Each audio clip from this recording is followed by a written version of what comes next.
Mesdames, Messieurs, bonjour, bienvenue sur JMTV+, dans le bœuf politique qui aujourd'hui va une fois de plus traiter de la question de la crise, la nouvelle crise ivoirienne. Oui, la crise ivoirienne, il y a quelques jours que le président Alassane Dramane Ouattara, qui avait en amont, il y a quelques mois, décidé de ne pas convoiter un troisième mandat, n'a une fois de plus pas tenu parole tout simplement et s'est lancé pour un troisième mandat dans ce pays où les espoirs étaient placés sur son départ, ce qui provoque le courroux de plusieurs Ivoiriens. Et l'un d'entre eux est sur ce plateau aujourd'hui pour nous en parler. Il est Claude Koudou, originaire de Côte d'Ivoire. Bonjour Claude Koudou. Bonjour Monsieur Mwafo. Comment allez-vous? Je vais très bien, je vous remercie de m'inviter. Je vous en prie, ça fait plaisir de vous avoir sur ce plateau. On va observer, les téléspectateurs vont se dire, mais pourquoi sont tous les pro-Gbagbo qui viennent sur ce plateau? C'est parce que les pro-Gbagbo répondent à mes invitations. Je tiens à le dire tout de suite que M. Guillaume Soro, ça fait 1 an 4 mois qu'il est invité, par écrit. Madame Fossé Toubamba, qui est proche de lui, a mis 1 an pour répondre à un texto de moi et finalement on s'est expliqué. J'attends, ça fait 2 mois. Alors, M. Bédier m'avait fait interviewer M. Guy Kaoué. J'ai téléphoné à Basile Yao tout récemment, je n'arrive pas à la voir. Bref, tout le monde a droit à la parole sur ce plateau. Je lui transmettrai. Voilà, on se connaît bien, il est déjà venu là. Oui, j'imagine. Oui. Donc, dites-lui que je le cherche, son WhatsApp ne marche plus. Chacun a droit à la parole sur JMTV+. Oui. Même si on est de l'enfer, je prends. C'est ça la pluralité de l'expression. Tout à fait. Alors, docteur Claude Koudou, il faut bien que je vous remette votre titre académique, car ce n'est pas donné à tout le monde. Vous êtes enseignant et écrivain. Oui. Vous êtes directeur de la collection Afrique Liberté aux éditions L'Harmattan. Tout à fait. Vous avez commis plusieurs livres. Je vois ici, là, il y en a 11 au total. Hein. Je n'ai que 4 dans mes mains, mes chers téléspectateurs. Il y a 11 livres commis par Claude Koudou. Je vais donc vous lire ceux dont j'ai les titres dans les mains. L'espérance en Côte d'Ivoire. Pour un nouveau mode de coopération entre l'Afrique et la France, Ivoirien de l'extérieur.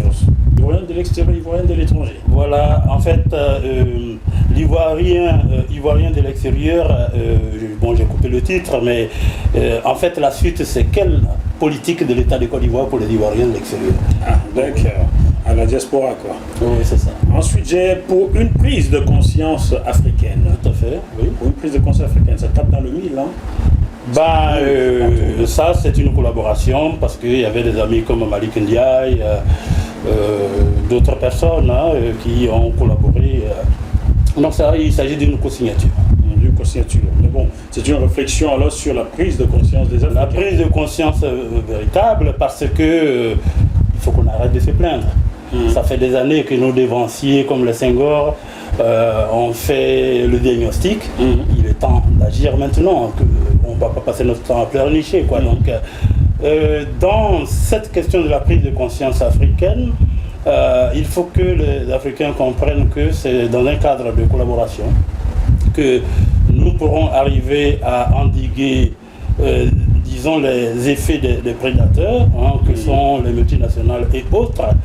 Et simplement parce que nous souffrons des mêmes mal, la problématique qui nous affecte. Vous voyez aujourd'hui, il y a une 60aine d'années d'indépendance que ces pays africains ont fêté. 60 ans après, vraiment le bilan est à plaindre. Et ça c'est sûr, voilà. C'est sûr et donc, certain. Il faut qu'on se réveille. Donc pour une prise de conscience africaine, ensuite, il y a celui-ci, Côte d'Ivoire, quand ces grands pays de l'ONU nous mentent. Côte d'Ivoire, quand ces grands pays de l'ONU et l'ONU, pardon, ces grands pays et l'ONU nous mentent. Alors, vous me permettez de lire la 4e de page. Oui, on peut toujours le retrouver, ce livre, sur l'Harmattan. Oui, mais je peux vous l'offrir tout à l'heure. Merci. Dédicacé pour vous, je vous en prie. Alors, je vous lis là, avant qu'on entre dans le sujet du jour réel. 50 ans après les indépendances, les anciennes colonies françaises sont les plus pauvres. Ça, c'est sûr.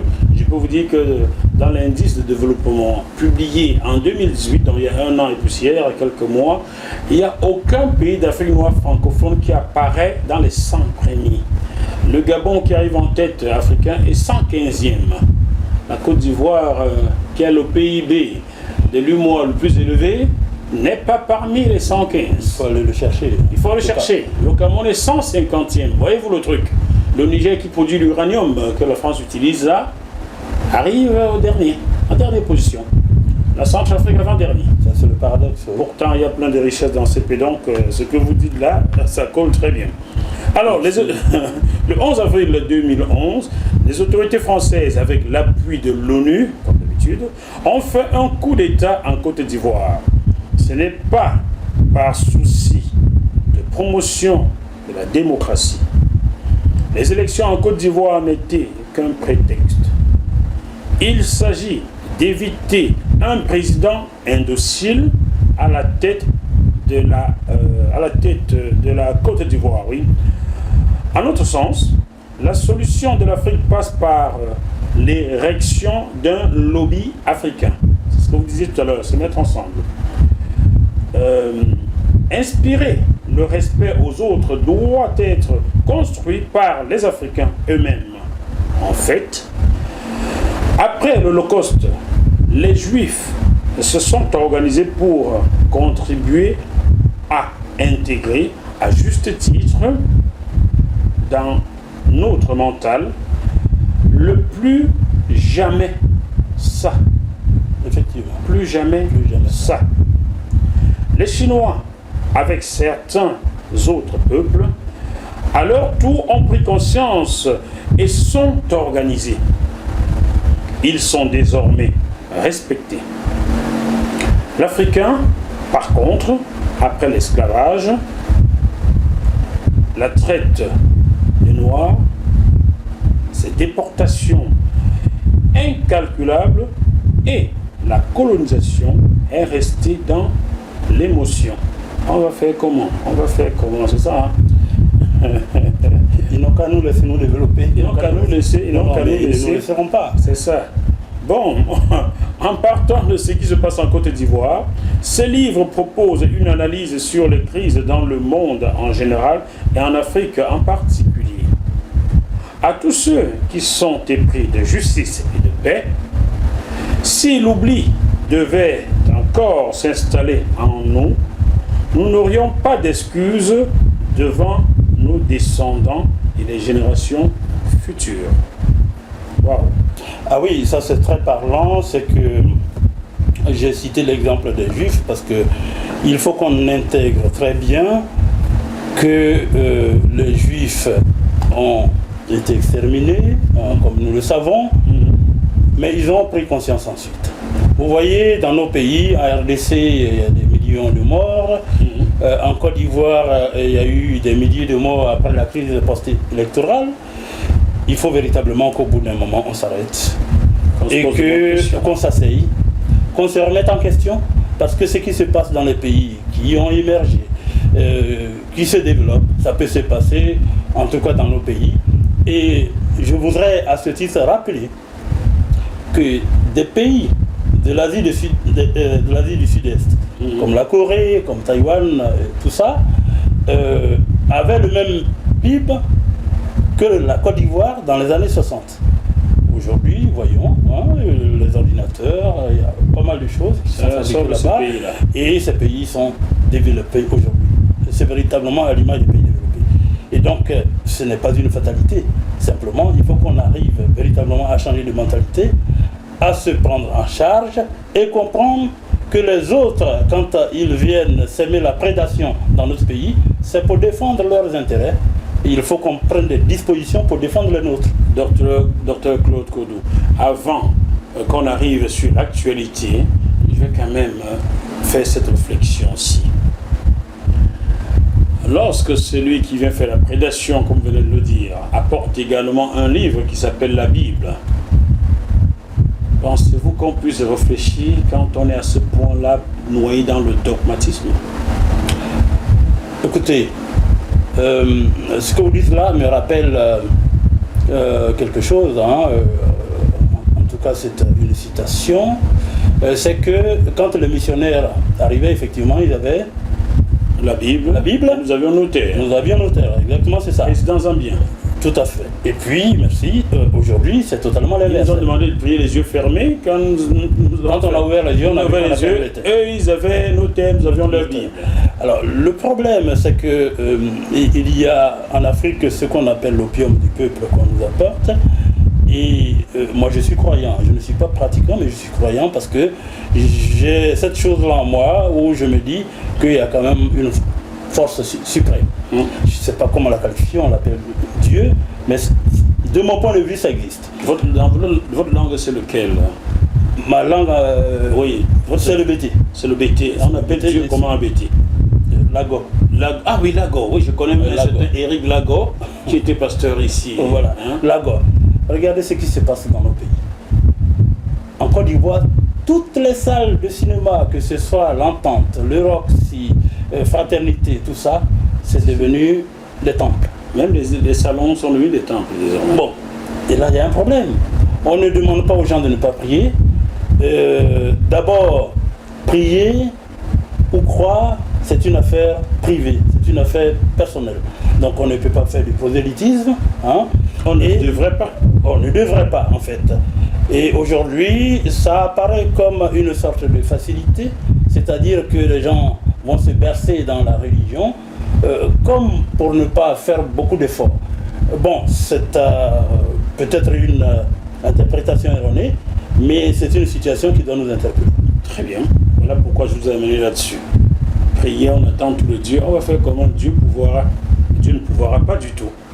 Si les Juifs avaient attendu que Dieu pourvoie, pourquoi Dieu a laissé qu'on les tue alors qu'ils sont peuplés élus? Aide-toi et Dieu t'aidera. Aide-toi et Dieu t'aidera, oui, je suis d'accord avec ça. Mais dis que plus machin truc Dieu va faire. Bon, notre livre, Côte d'Ivoire, un plaidoyer pour une prise de conscience africaine. Encore, on en avait parlé déjà, oui, mais c'est ça. On a parlé, donc bon, c'est une collaboration.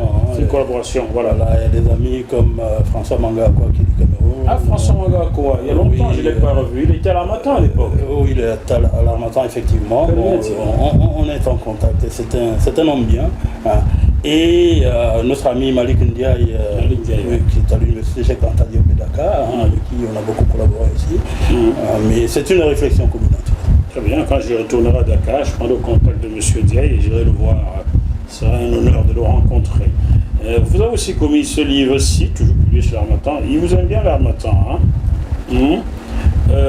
La Côte d'Ivoire face à son destin. Et si l'Afrique était Gbagbo? Oui, et si l'Afrique était Gbagbo? Voyez-vous, il y a un homme qui a sacrifié toute sa vie pour la question de la liberté, de la souveraineté, de la démocratie. Il a mené une lutte avec ses camarades pour que la Côte d'Ivoire ait le multipartisme. Donc, cela, la proclamation le 30 avril 1990. Ça fait aujourd'hui 30 ans. Et puis, quand il a été élu président de la République, il a cherché à mettre en œuvre, en tout cas, ses idées. Il est allé appeler ses adversaires politiques, leur dire venez au bled, tout à fait, on va construire ensemble. Tout à fait. C'est quand même naïf, donc, non? Naïf, je ne sais pas. Je crois que c'est quelqu'un qui n'a pas d'a priori, qui est ouvert, qui est tolérant. Alors effectivement, tout ça peut connaître des limites, il est vrai, mais et si l'Afrique était Gbagbo, ça veut dire quoi? Ça veut dire que si beaucoup d'Africains réfléchissaient comme Gbagbo, si beaucoup de chefs d'État réfléchissaient comme Gbagbo, en tout cas, il y a une mutualisation des efforts qui allait permettre justement que l'Afrique s'élève. Malheureusement, nous avons constaté en 2010-2011 qu'il y a beaucoup de ses pairs qui se sont ligués contre lui, au moment où, en tout cas, le colon voulait le prendre pour l'amener, à la Cour pénale internationale. Aujourd'hui, nous connaissons ce qu'il en est, et c'est ça qui pose problème. Mais il le disait à l'époque, il dit on me prend, vous ne dites rien, vous êtes content. Quand ils vont finir avec moi, ce sera votre tour. On voit aujourd'hui ce qui se passe dans certains pays. Je n'en dirai pas plus. Très bien. Ensuite, des pensées de Laurent Gbagbo. Quel message pour la réconciliation nationale en Côte d'Ivoire? Ça, toujours publié chez l'Harmattan. Alors, vous me permettez de lire la 4e de couverture, car Tout à fait, vous pouvez lire aussi les auteurs. il faut les auteurs, vous étiez plusieurs, oui, voilà, avec les contributions du professeur émérite Robert Charvin, doyen honoraire, consultant international, de Guy Capot, juge, du professeur Raymond Koudou Kessier, psychologue clinicien, ex-ambassadeur en exil, d'accord, de Massani Bamba, ex-député, du professeur Seri Déby, socio-anthropologue. Seri Déby, oui. Déby, pardon, pas Déby, Déby. D'Alain Capot, enseignant, et du docteur Claude Kodou, qui est dans vous, enseignant. Alors, vous dites ici, quel message pour la réconciliation nationale en Côte d'Ivoire? Des pensées de Laurent Gbagbo. Quel message pour la réconciliation nationale en Côte d'Ivoire? Cette problématique appelle à son tour une autre interrogation. En effet, à travers cet ouvrage collectif, nous avons égrené les bonnes dispositions que nous savons de Laurent Gbagbo. Mais pour se réconcilier, il faut qu'Alassane Ouattara et lui, les deux ex-belligérants, ou moins, soient en présence. Laurent Gbagbo étant en détention à la Cour pénale internationale, ça c'est un livre avant sa mise en liberté, hein, comme s'il y a tous les problèmes. Et quelles sont les chances d'une paix viable lorsque, dans le même temps, le pouvoir liberticide d'Abidjan ne donne aucun signe pour que la cohésion nationale revienne? Ce questionnement interroge toute l'élite et le peuple ivoirien. En fait, dans un pays multi-ethnique comme la Côte d'Ivoire, les acteurs doivent se dépasser pour construire un cadre du vivre ensemble. Il faut donc bâtir une nation sur un socle démocratique pour que la sérénité revienne dans le pays. La réalité qu'il ne faut pas cacher est que la violence politique et le musellement des opposants ont incontestablement atteint leurs limites. Que chacun, quoi qu'il ait pensé et fait hier, comprenne que la Côte d'Ivoire ne pourra pas vivre dans la paix alors qu'une partie de la population est dressée contre l'autre. Asseyons-nous et discutons. Pour résoudre cette équation, il faut libérer la clé de voûte de la réconciliation nationale qu'est Laurent Gbagbo. Bien. Alors, ce que nous disons dans ce livre avec les amis, c'est que le président Laurent Gbagbo est un homme de conviction. Il a une haute idée de la Côte d'Ivoire, c'est quelqu'un qui s'est partagé. Et il a été peint, mais au travers du monde, comme un dictateur. Oui, il a été peint, on sait par qui, parce qu'il faut appeler le chien par son nom. Hein. Par qui a-t-il été peint? Justement, par ses détracteurs, ses adversaires. Ils ont des noms, puis, vous ne voulez pas citer le nom Nicolas Sarkozy? Et puis, mais je vais y arriver. Donc, il y a ceux qui pensent ou qui pensaient que si Laurent Gbagbo est au pouvoir, leur intérêt serait menacé. Pourtant, au moment de la gouvernance du président Laurent Gbagbo, ils se sont bien rendus compte qu'ils n'avaient pas mis sous cloche leurs intérêts. Il faut dire que c'est une peur inutile que ces personnages-là, Nicolas Sarkozy, Barack Obama, on peut en parler, Hillary Clinton et d'autres, mais et celui qui a servi de passerelle, Alassane Ouattara, hein, donc qui a habillé un manteau de démocrate, alors qu'en réalité c'est totalement l'inverse. Donc à partir du moment où il avait des relais au niveau des médias, il a prêché le faux, et justement Laurent Gbagbo a été ostracisé.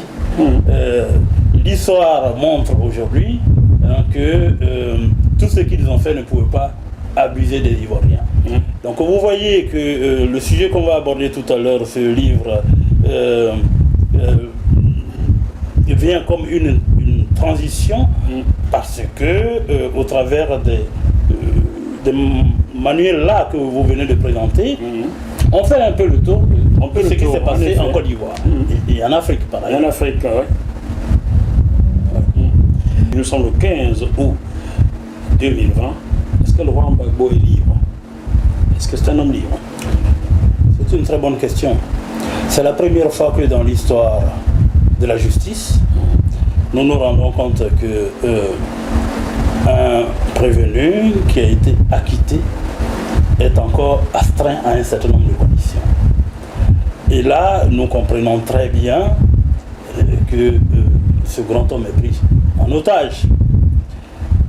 Quelqu'un qui est libéré, qui est supposé être libre de tous ses mouvements. Qui est libéré, oui, qui est supposé être libre de tous ses mouvements. Il y a des conditions qui lui ont été imposées. Aujourd'hui, il veut aller dans son pays. Il ne peut même pas avoir un passeport simple parce qu'il a demandé un passeport diplomatique qui doit lui revenir de droit. De droit en tant qu'ancien chef d'État. Les autorités ivoiriennes actuelles ont refusé de lui remettre justement un passeport.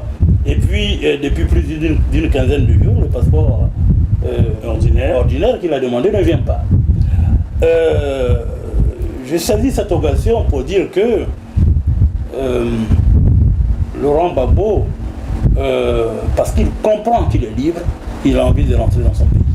Alors, il y a un prétexte que les autorités actuelles ont mis, c'est-à-dire tous ceux qui ont une opinion contraire à elle, tous ceux qu'elle veut ostraciser, ont été condamnés à 20 années de prison quand ces autorités-là voyaient... Guillaume Soro. Oui, c'est-à-dire que Laurent Gbagbo, quand les avocats de Ouattara se sont rendus compte que Laurent Gbagbo allait être libéré, il a été condamné à 20 ans de prison. Guillaume Soro, quand on a vu qu'il commençait à gêner, il a été condamné à 20 ans de prison, mais bien avant, monsieur Noël Akossi Benjo, qui est ici en ce moment, est un maire, ancien maire d'Abidjan, ancien maire du plateau, principale commune du plateau, d'Abidjan du moins, qui a été primé pour ses talents en tant que maire. Au moment où il vient chercher son prix, Ouattara lance un mandat d'arrêt contre lui, le poursuit pendant qu'il est en exil et il est condamné par contumace. Charles Blé Goudé, pareil, c'est-à-dire toutes ces personnalités ont été condamnées par contumace parce que ils sont des adversaires politiques, donc Ouattara utilise la justice contre eux. Et ça, c'est inadmissible. Tout ça contribue à l'exaspération des Ivoiriens aujourd'hui, parce que pour que la Côte d'Ivoire puisse vivre en paix, il faut que ses filles et ses fils soient dans ce pays-là, puissent se parler, et justement, c'est ce que Laurent Gbagbo avait compris. À partir du moment où la constitution de la Côte d'Ivoire dit aucun Ivoirien ne doit être contraint à l'exil, mais ces mêmes termes qui ont été encore retranscrits dans la constitution actuelle, alors que Laurent Gbagbo avait fait rentrer Alassane Dramane Ouattara et Henri Konan Bédié qui étaient en exil, pas de son fait, il les a fait rentrer en Côte d'Ivoire. Alors, il se trouve que tout ça est inadmissible. Aujourd'hui, il y a un fossé entre les Ivoiriens. Les Ivoiriens se regardent comme des chiens en faïence. Et la grande difficulté, c'est que, alors que pendant des décennies, les différentes ethnies qui sont en Côte d'Ivoire avaient vécu, sinon vivaient en très bonne intelligence. Je vous rappelle que la Côte d'Ivoire a plus d'une soixantaine d'ethnies. Il se trouve aujourd'hui que les Ivoiriens sont divisés parce que il faut aujourd'hui porter un nom à consonance du Nord pour avoir une place dans l'administration. Guillaume Soro est du Nord, hein? Oui, mais vous voyez... C'est un nom à consonance quoi là? Guillaume Soro est du Nord de la Côte d'Ivoire. Il est du Nord, ça je le sais. Oui. Son nom à consonance quoi, lui, il est plutôt pourchassé. Je ne pleure pas sur non, mais je suis d'accord avec vous. Je suis en train de dire que Il faut avoir aujourd'hui un nom à consonance du Nord, de ressortissants du Nord pour avoir un poste dans l'administration, pour être admis à des concours, pour être promu, même quand on n'est pas à niveau. On n'est pas au niveau parce que constate, il n'y a qu'à voir ceux qui sont promus dans l'administration, mais dans l'armée, tous ceux qu'on appelle des comzones, qui n'étaient que des caporaux, aujourd'hui il y en a qui sont des généraux, mais tout ça, ça pose une difficulté. Alors vous posez la question, mais Guillaume Soro, justement l'exception confirme la règle, et au-delà de ça, vous voyez très bien que tous ceux qui sont des adversaires de Soro, d'Alassane Dramane Ouattara, sont traités à la même enseigne que tous ceux qui ne sont pas de la même région qu'Alassane Dramane Ouattara, qui prétend être du Nord, alors qu'il pourchasse qui prétend être du Nord. Bien. C'est dans cette exaspération qui vous a poussé, vous, personnellement, docteur Claude Koudou, et vos amis à créer le collectif Non et Non, ça suffit. Oui, alors le collectif Non et Non, ça suffit vient de loin. Nous avons parlé d'un certain nombre de choses. Ce que nous avons constaté, c'est que Alassane Dramane Ouattara est l'émanation, la sécrétion du comportement des politiques en Côte d'Ivoire. Je veux simplement dire que si les politiques s'étaient entendus, si les politiques, quel que soit leur bord, avaient mis en avant l'intérêt du pays, on n'en serait pas arrivé là. Vous verrez, mais dans ce livre-là, il est indiqué que Alassane Ouattara, qui, quand il essaie dans l'opposition, lançait des propos violents, je rendrai ce pays ingouvernable. Je l'ai retrouvé d'ailleurs. Voilà. Je frapperai ce pouvoir et il tombera. Ce monsieur n'a jamais été interpellé pour s'expliquer. Mais ces propos-là, violents, et d'autres propos ont peut-être été vus comme des termes accommodants. Et ça pose une véritable question. Bon, aujourd'hui, la Côte d'Ivoire se retrouve dans cette situation. Vous voyez que ce monsieur est allé aujourd'hui, même jusqu'à dire qu'il veut se présenter à un troisième mandat.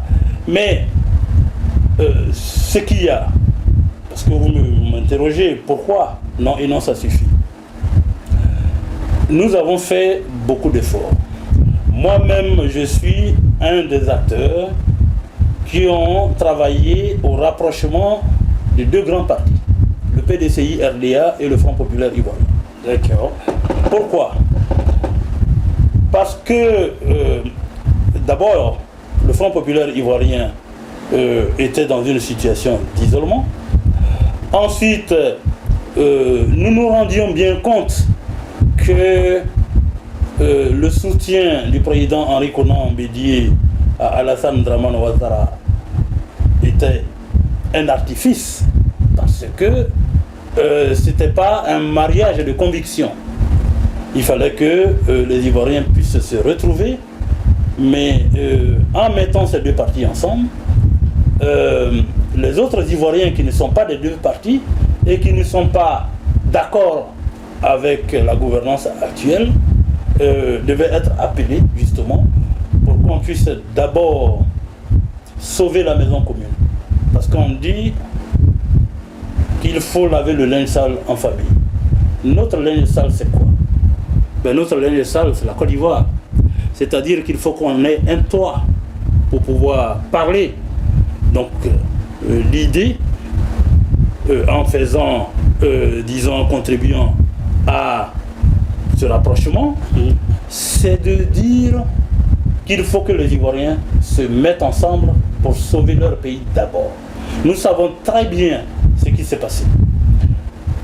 Nous avons donc travaillé avec des amis du PDCI, et puis nous nous sommes rendus compte après qu'alors que le président Laurent Gbagbo a lancé un appel, le président Henri Konan Bédié aussi avant a lancé l'appel d'une plateforme, il s'est trouvé qu'il y avait un certain attentisme. Il y a des acteurs politiques qui n'étaient pas convaincus de cette démarche-là, parce que dans leur calcul, peut-être que ça ne les arrange pas. Nous nous sommes dit que les élections approchent et nous ne pouvons pas rester dans cet attentisme-là. C'est ainsi que des amis, des jeunes gens, en regardant des articles que j'ai écrits, pour en appeler à une certaine prise de conscience, on dit il faut vraiment qu'on se mette ensemble, quelles que soient les sensibilités, et puis ceux qui ne font pas de la politique de façon ordinaire, il faut que nous puissions nous fondre dans un mouvement citoyen pour parler de notre pays. Et ça, c'est en train de prendre aujourd'hui. Nous avons donc travaillé avec la jeunesse, les jeunesses de différents partis politiques, le PDCI, FPI, USD, etc. Parce que nous nous rendions compte que les décisions tardaient à être prises. Et quand nous avons fait ce travail, je peux même vous rappeler que le 19 et 20 juin dernier, nous avons organisé un séminaire avec nos amis d'Abidjan. Et c'est sur la base de ces résolutions-là, justement, que nous avons pu parler avec les différentes plateformes qui existent aujourd'hui. Dieu merci que tout le monde l'a entendu. Mais ce que je veux dire, c'est que nous pensons qu'aujourd'hui, l'idée n'est pas d'enlever des personnes pour que d'autres personnes arrivent et faire la même chose à des variantes près. Il faut que nous travaillions à une alternative, c'est-à-dire que tout ce qui est en place aujourd'hui doit être réinitialisé. Nous voulons donc que les Ivoiriens changent de mentalité, qu'ils soient tolérants, qu'ils soient ouverts. Ça ne leur demande pas d'oublier. Ça ne veut pas dire qu'ils ne peuvent pas être fermes. Simplement, nous avons besoin de créer un espace serein qui nous permette de créer les conditions d'élections transparentes, inclusives, crédibles et apaisées. Voyez-vous, depuis le décès du premier président de la première République de Côte d'Ivoire, bonne transition quand j'allais arriver à lui. 93. C'était le 7 décembre 1993. Tout à fait. Il n'y a jamais eu de passation de charge. Alors que nous remarquons que dans des pays africains, anglophones, merci. tout près, au Ghana, je cherchais dans le pays francophone. Au Ghana, mais j'allais vous dire justement, il y a des alternances qui se font.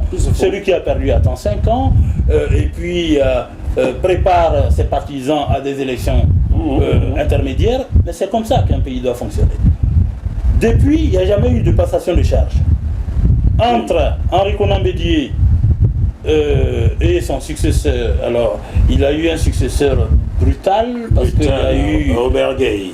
Un coup d'État, c'est ça. Il est venu pour balayer la 24 décembre 1999. 99, oui. Effectivement, vous dites...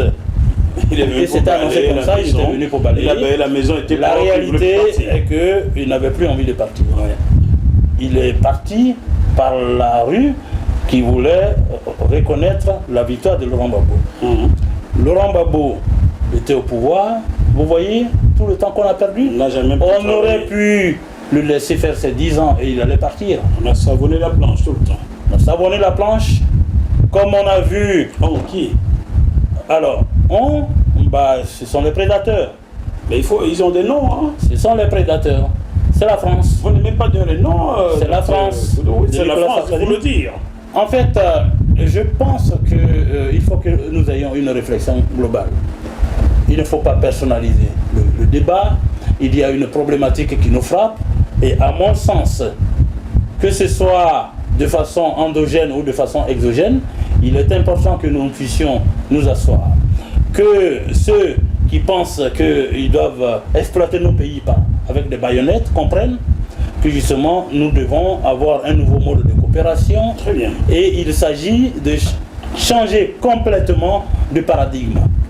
Et ça, c'est un message à l'endroit de ceux qui viennent piller les ressources, de ceux qui amènent les armes, qui commanditent nos frères et sœurs, justement, pour déstabiliser nos pays. De ceux qui enlèvent un président pour installer un président qui est élu démocratiquement pour installer un ami.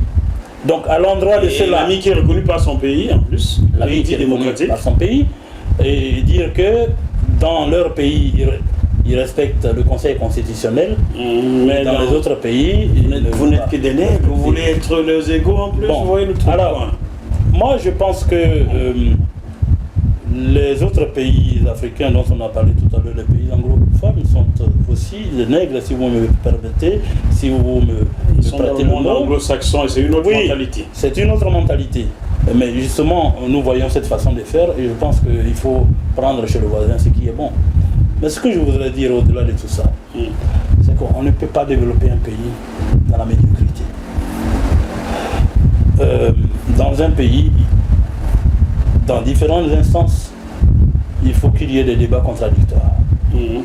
C'est au-delà de la confrontation des idées que jaillit la lumière, comme on dit. Il est donc important que, quelles que soient les structures dans nos pays, qu'on puisse comprendre que pour ne pas créer des frustrations, il faut que les hommes et les femmes compétents soient à leur place. On ne peut pas promouvoir des gens qui n'ont pas la capacité d'exercer un certain nombre de fonctions, mais par favoritisme, au détriment des méritants. Au détriment des mérites, par favoritisme, par chauvinisme, par ethnicité. Par ethnicisme, on promeut des personnes justement qui ne peuvent pas contribuer au développement du pays. Très bien. Docteur Claude Okuno, je vous ai laissé vous exprimer longuement car je suis sûr que les téléspectateurs, je vous remercie. Vos propos vont certainement être disséqués par les téléspectateurs de JMTV+. Mais permettez-moi de faire cette réflexion, si vous la commenterez, si vous le souhaitez. Dans la majorité des pays d'Afrique noire francophone, les mêmes schémas sont installés au pouvoir. Un chef d'État qui est de telle région, l'armée est majoritairement de cette région-là, l'administration est majoritairement de cette région-là. Dans plusieurs pays, je vais commencer par celui dont je suis originaire, au Cameroun. Oui, tirez-moi dessus, c'est la vérité, vous le savez. Au Cameroun, comme au Gabon, autre pays où j'ai vécu, je connais, il y a des ministères dans lesquels on parle que le dialecte. Vous venez de décrire cela aussi en Côte d'Ivoire. Pour avoir un poste dans l'administration, il faut avoir un nom à consonance du Nord.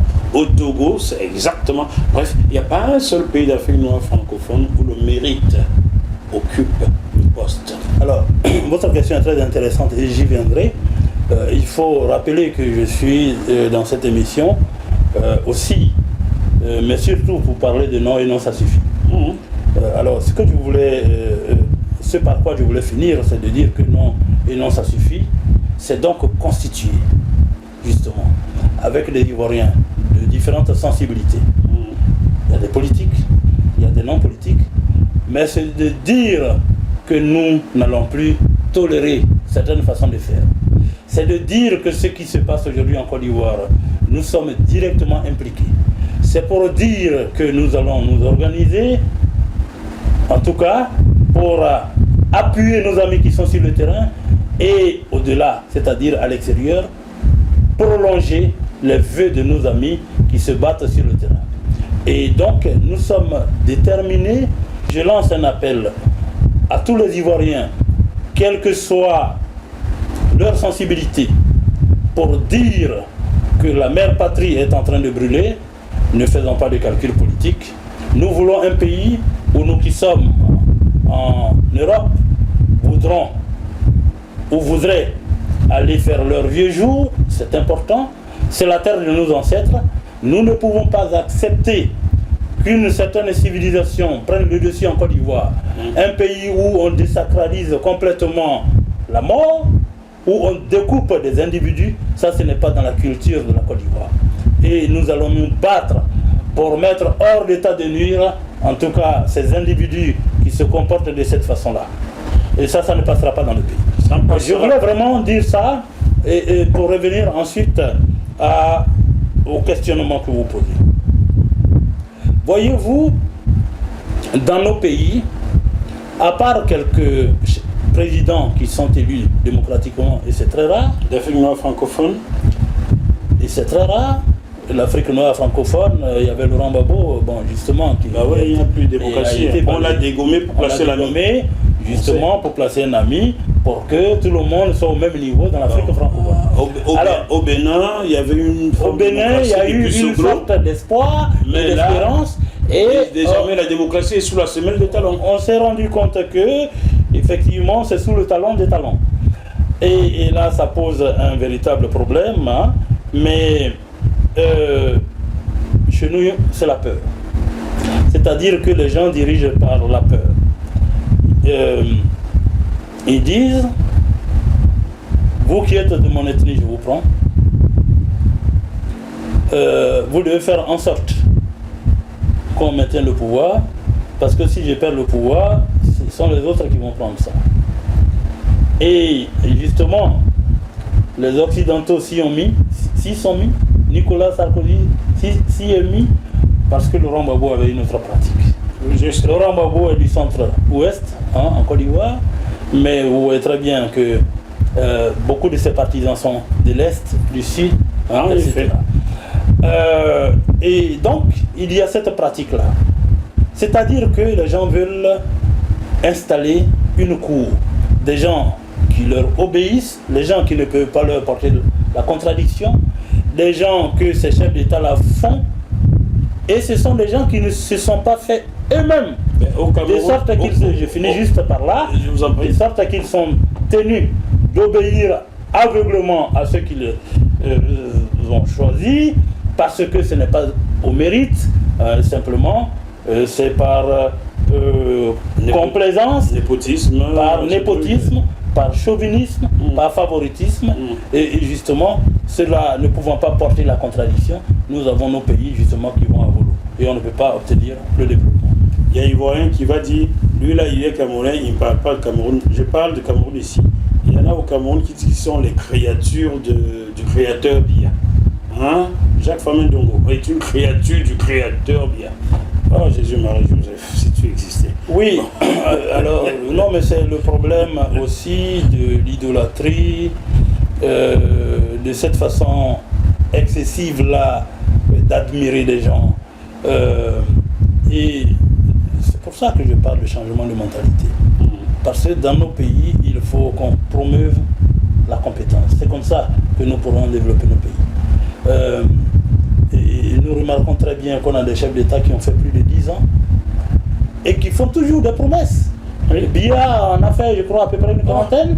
Oui, des grandes ambitions, des grandes réalisations et des grands projets. Mais depuis les projets arrivent après les réalisations, les grandes réalisations après les grands projets. Alors ça pose un véritable problème et ça me fait jeter un regard chez nous parce que l'actuel chef de l'État qui a été en 2010 un candidat exceptionnel et en 2015 un candidat dérivé, d'ailleurs qui voulait faire un seul mandat, se croit indispensable, c'est-à-dire à part Alassane Dramane Ouattara et tous ses complices, en tout cas ceux avec qui ils forment un clan au pouvoir dans notre pays, ils estiment qu'à part eux, il n'y a plus de personnes intelligentes en Côte d'Ivoire.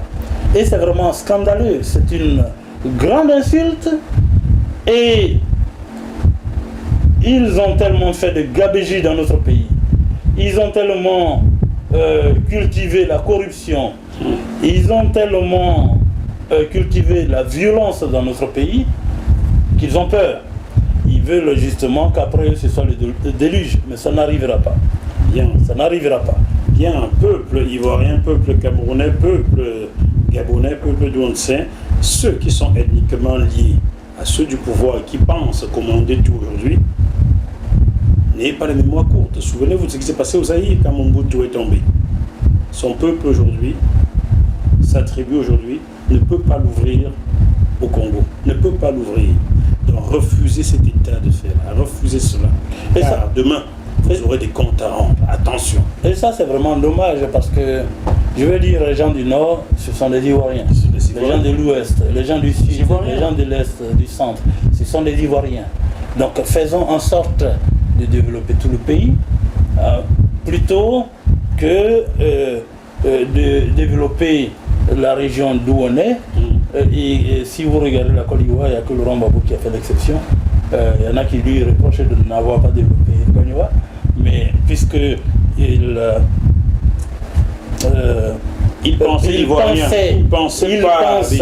pense ivoirien, et surtout pour lui ce qui était important c'était de développer les infrastructures de façon générale, mais comme il se donnait 10 ans,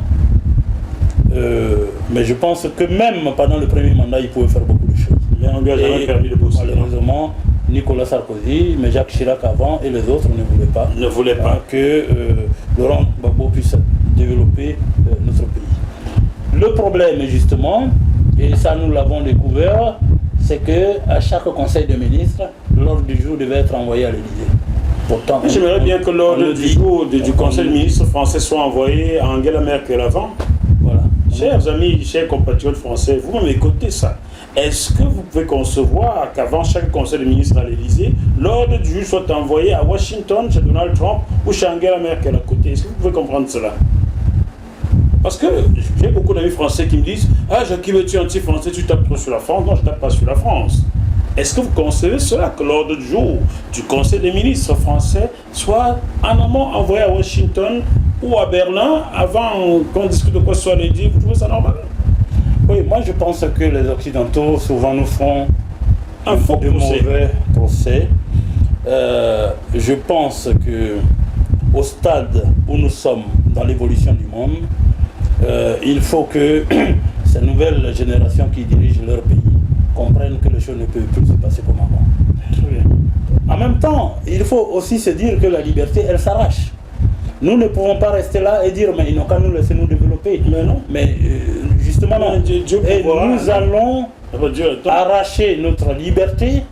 Les choses sont en place aujourd'hui et les Ivoiriens vont arracher leur liberté pour développer leur pays, parce qu'il est inconcevable que dans un pays riche, et justement les gens n'aiment même pas que les gens soient pauvres, qu'ils n'aient pas à se soigner, qu'ils n'aient pas à manger correctement, qu'ils n'aient pas à envoyer leurs enfants à l'école. Et tout ça, c'est déplorable. Vous avez donné l'exemple du Niger tout à l'heure.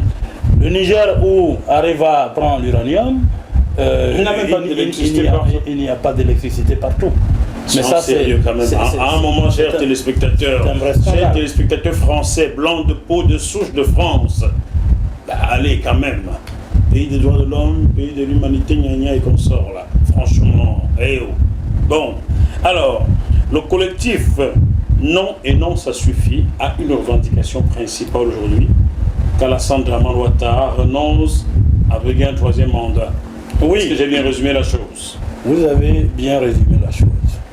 Nous en appelons à nos compatriotes pour rejoindre ce mouvement-là qui va faire comprendre à tous les politiques qui font la politique politicienne que le pays nous appelle. Nous ne voulons pas d'un troisième mandat dans la salle de Dramane Ouattara. Et ça, nous allons le refuser. Et nous y arriverons. Il faut dire que pour qu'il y ait des élections apaisées, il faut une CEI consensuelle. Je vais parler de commission électorale indépendante, véritablement indépendante, et non une commission électorale aux ordres. inféodée. CEI. Il y a ça. Nous voulons un audit du listing électoral. Nous voulons un nouveau découpage électoral. Nous voulons qu'il soit installé en Côte d'Ivoire des institutions fortes. C'est-à-dire que quand on aura une CEI véritablement indépendante, quand on aura un listing électoral consensuel, quand on aura un nouveau découpage électoral, quand on aura véritablement tissé un contrat social entre les Ivoiriens et leurs élites. Parce que comprenons que le contrat social est complètement rompu aujourd'hui. Toute la confiance pourra être restaurée dans notre pays et dans ce climat-là qui deviendra donc serein, des élections inclusives, transparentes, crédibles et apaisées pourront s'organiser et c'est ce qui permettra justement d'avoir une réconciliation nationale viable. Je parle d'une réconciliation viable parce que la réconciliation, c'est un comportement. On ne peut pas parler de réconciliation, on ne peut pas parler de paix et puis dans la pratique faire exactement le contraire.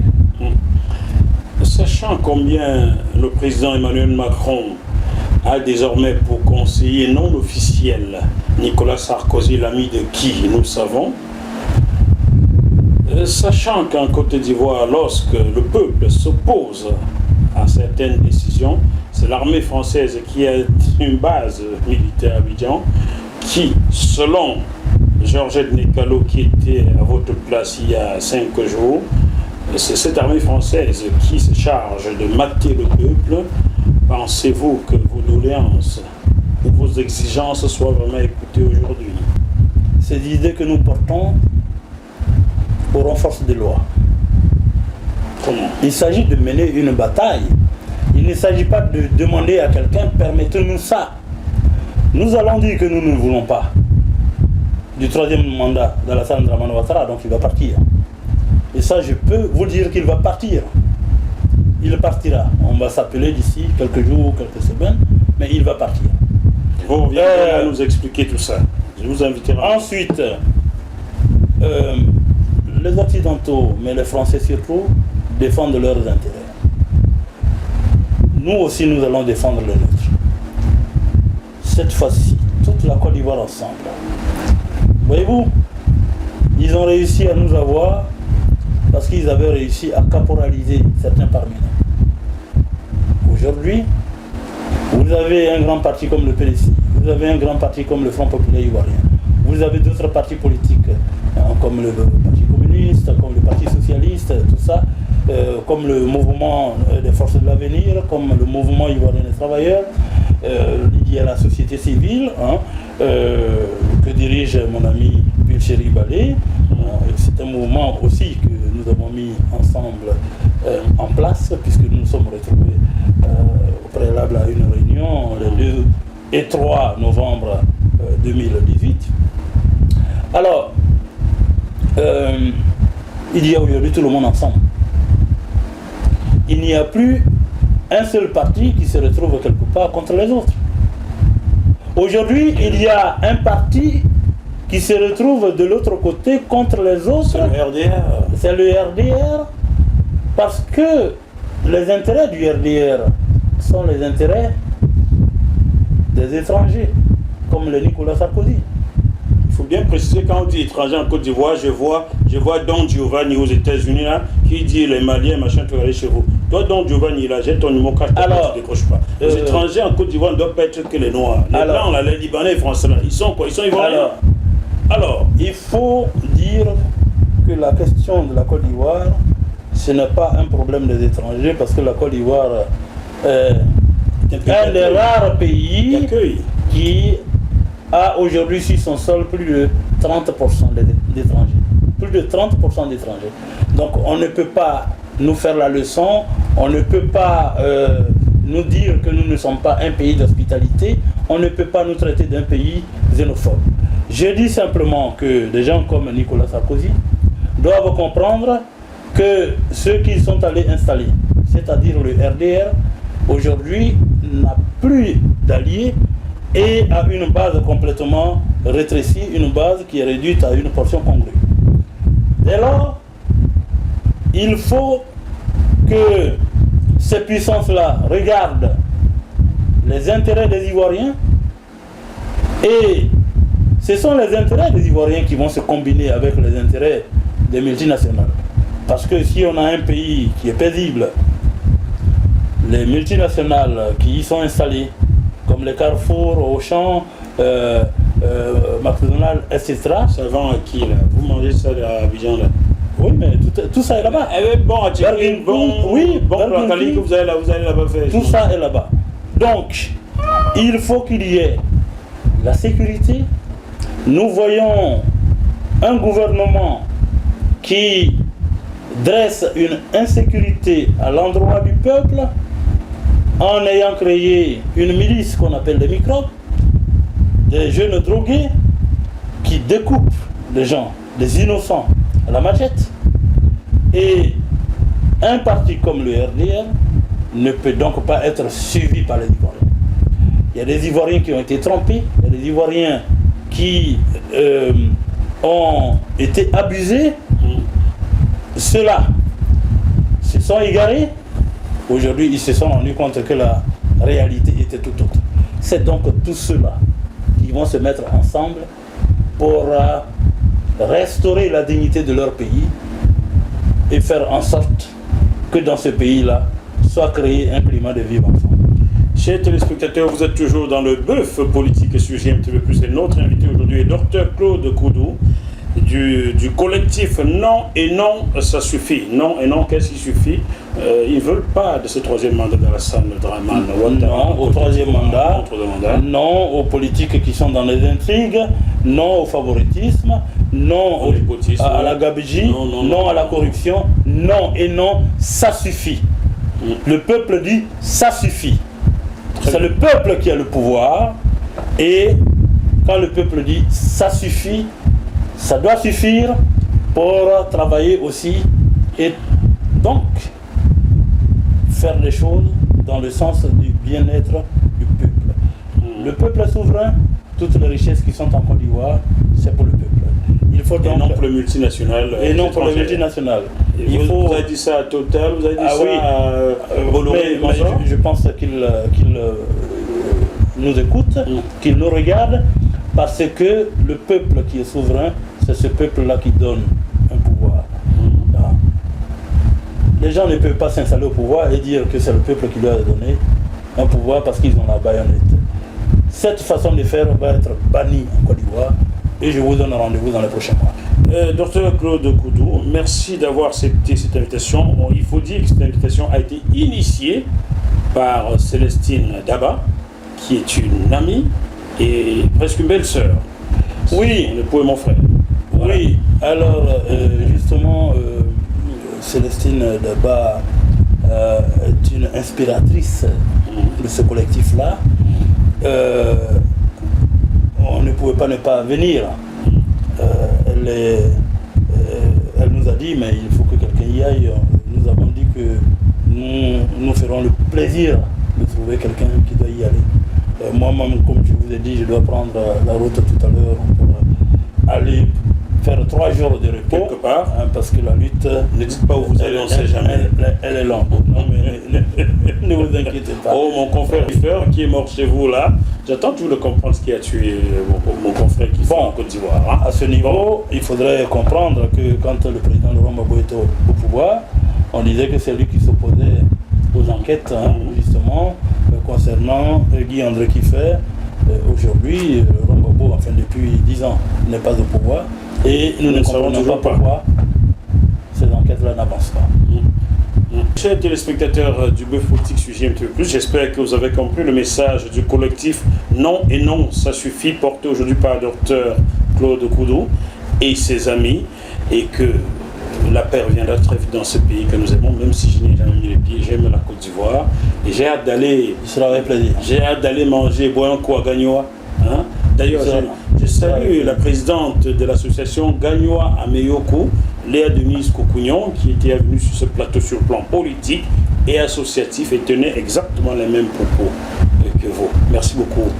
Je vous en prie, en tout cas, je vous remercie de nous avoir invités. Vous êtes éternellement le bienvenu ici, et les vôtres aussi, et le camp d'en face également. J'aimerais bien avoir un représentant d'Alassane Dramane Ouattara sur ce plateau. J'ai des questions à vous poser, tout comme M. Guillaume Soro qui depuis ne répond pas. Il faut venir, on a des choses à se dire, n'est-ce pas? Voilà, on se retrouve sur ce même plateau avec un autre invité dans quelques jours. D'ici là, malgré la situation très tendue partout en Afrique noire francophone, connaissez-vous un seul pays d'Afrique noire francophone où il y a de la paix? Moi pas. Non, et comme il y a des élections qui vont suivre là, au Burkina, un peu partout, donc, non, pensons que les choses vont bien se passer. En Guinée, Voilà. bon, on espère qu'il n'y aura pas de troisième mandat, mais en tout cas, nous soutenons nos amis qui sont en lutte. Très bien. Malgré tout cela, gardons quand même la banane. À très bientôt. Merci. Bye bye.